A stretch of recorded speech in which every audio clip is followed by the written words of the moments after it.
Yan, ngayong araw nga pala guys ay nagkatay kami ng pato. Ewan ko ano mga loads tawag nito sa inyo. Pato ito sa amin eh. Pero dito bibi. Siyempre nabalahibuhan na pala yan. Sisilaban na lang po namin. Yan na nga pala mga idol. Sinisilaban ko na po. Bali butane na lang pala yung ginamit namin yan para mas mabilis masunog yung balahibo niya. Yan. Siyempre nilagyan muna namin ng alambre yan mga idol para masilaban ng maigi. Yan. Ako nga pala yung nagsilab dyan. Siyempre shout out pala sa anak ko na, siya pala taga video sa akin dyan. Maaga pa lang pala yung mga idol ay sobrang init na po dito. Yan.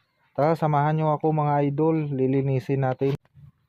Yan, tuloy-tuloy nga rin pala yung pagsisilab namin mga idol kasi kailangan na yan sunog na sunog talaga yung yung mga balahibo niyang maliliit para madali na. A few moments later.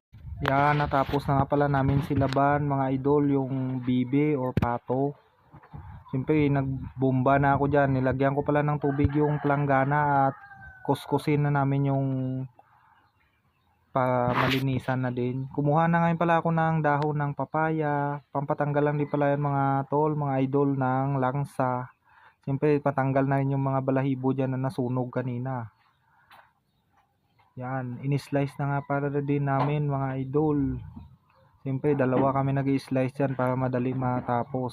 Dito pala kami sa puso naglinis para hugas agad. Siyempre shout out yan sa anak ko na taga video sa amin habang kami nag-i-slice. Mabilis lang pala namin yung matapos mga idol at dalawa kami. Ang luto palang gagawin namin dyan ay adobo sa gata. Siyempre ilalaga muna natin yan. Yan pala yung aromatic, sibuyas, luya at saka bawang. Siyempre yan na yung itik o bibi. May kasama na pala yung tanglad mga guys. Yan, nakaprepare na nga pala yung lutuin natin mga guys, mga idol at mga tol. Yan, nagpaapoy na nga pala ako. Dito pala kami sa labas magluluto. Yan, yung anak ko din pala yung taga-video dyan. Siyempre, magpaapoy muna ako. Inuna ko muna pala yung maliliit na kahoy mga idol. Yan, siyempre nakapagpaapoy na tayo mga idol. Naglagay na rin pala ako ng kunting mantika dyan para panggisa natin. Yan pala ako, siyempre, yung anak ko yung taga-video. Dyan na rin yung mga lulutuin natin, nakahanda na. Siyempre magigisa na ako, inuna ko yung luya. Sinunod ko na rin pala mga idol yung sibuyas, sinabay ko na. Yan, sabay mekos-mekos namin, iinsan ko yan. May natira palang bawang mga idol, ihuhuli lang natin yan. Siyempre sinabay ko. Yan, golden brown na pala lahat ng mga aromatics kaya nilagay ko na pala mga idol yung itik. Yan, malinis na pala yan. Siyempre isasama natin yan sa sangkutsa yung lemongrass o tanglad. Siyempre nilagyan na natin agad ng patis yan para may lasa na po mamaya. Yan, nilagay ko na yan pala yung paminta. Dalawang sachet pala yung nilagay natin dyan. Pamintang powder pala yung mga tol para hindi ko nadik. Yan, hinalo ko na pala kaagad. Siyempre dalawang sandok kaagad mga idol kasi sa sobrang dami niyan. Dito nga pala ako nagluto mga idol. Siyempre tatakpan muna natin yan. Pakakatasin muna natin bago natin lagyan ng toyo. Yan, yan na pala yung nakasalang mga idol. Siyempre kailangan natin lalagyan ng soy sauce o toyo.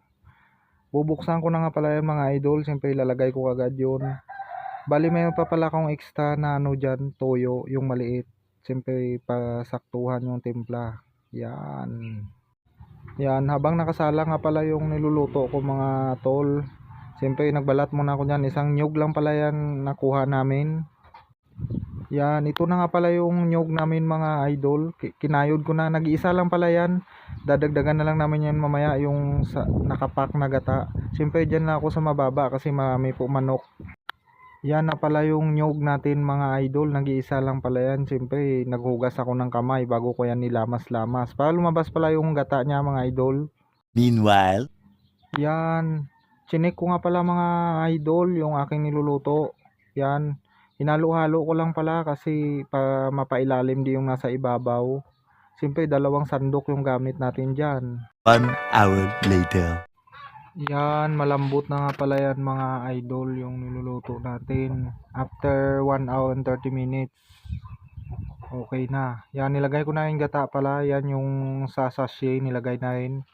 Kasi kulang yung isang gata mga idol. Siyempre nilagay ko na yung sili dyan. Saka kunting magic sarap. Hindi ko na nga pala tinakpan yan mga idol nung nalagay ko na yung gata para hindi siya magbuo-buo. Yan, luto na nga pala yung niluluto natin na adobo sa gata.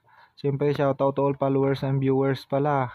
So hanggang nito na lang. Thank you for watching.